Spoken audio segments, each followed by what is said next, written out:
తో కూడా చర్చిద్దాం.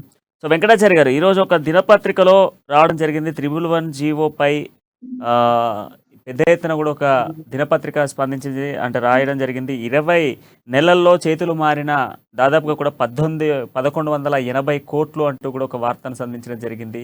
ఇప్పుడు రామ్మోహన్ గారు చెప్తా ఉన్నారు. ప్రతి గ్రామంలో కూడా వాస్తవానికి భూముల ధరలు పెరుగుతున్న సిచ్యువేషన్స్ ఉన్నాయి. ఏ మారుమూల గ్రామానికెళ్ళినా కూడా ఒక ఎకరానికి చూసుకున్నా కూడా 20-30 లక్షలు పలుకుతున్నటువంటి సిచ్యువేషన్స్ కనబడతా ఉన్నాయి. అయితే ఇక్కడ 311 జీవో అనేది రద్దు చేయడంతో చాలా వరకు ఇంకా రేట్లు పెరిగేటువంటి అవకాశాలు ఉన్నాయంటూ కూడా రియల్ ఎస్టేట్ ఏజెన్సీస్ చెప్తా ఉన్న సిచ్యువేషన్స్ ఉన్నాయి. సో దీన్ని ఎట్లా చూస్తా ఉన్నారు? ముందుగా అమ్మా న్యూస్ వీక్షకులకు అలాగే ప్యానెల్లో ఉన్న తోటి మిత్రులకు కూడా నమస్కారాలు తెలియజేస్తున్నాను.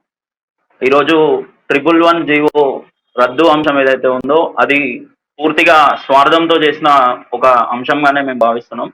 ఎందుకంటే నేను ఒకసారి స్టాట్స్ చెప్తా అండి. ఇది ఇప్పుడు మనం విస్తరించి ఉన్న జిహెచ్ఎంసీ కంటే కూడా దాదాపుగా అంతే లేదంటే అంతకంటే పెద్ద ప్రాంతం ఈరోజు 311 జీవో పరిధిలోకి వచ్చేది.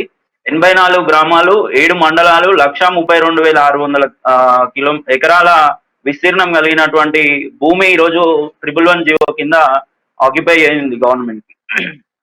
సో ఇందులో కట్టడాలు కడితే ఏవైతే జలాశయాలు ఉస్మాన్ సాగర్ కానీ లేకపోతే మరొక జలాశయం కానీ అవి పాడైపోతాయి అనే ఉద్దేశంతో ఆ రోజు 1996లో ఆ రోజున్న గవర్నమెంట్ ఇక్కడ ఏవి ఇండస్ట్రీలు కానీ లేకపోతే బహుళ అంతస్తులు కానీ ఇక్కడ నిర్మించొద్దని చెప్పి ఒక రిస్ట్రిక్షన్ పెట్టి ఒక జీవో తీసుకురావడం జరిగింది ఒక సదుద్దేశంతో.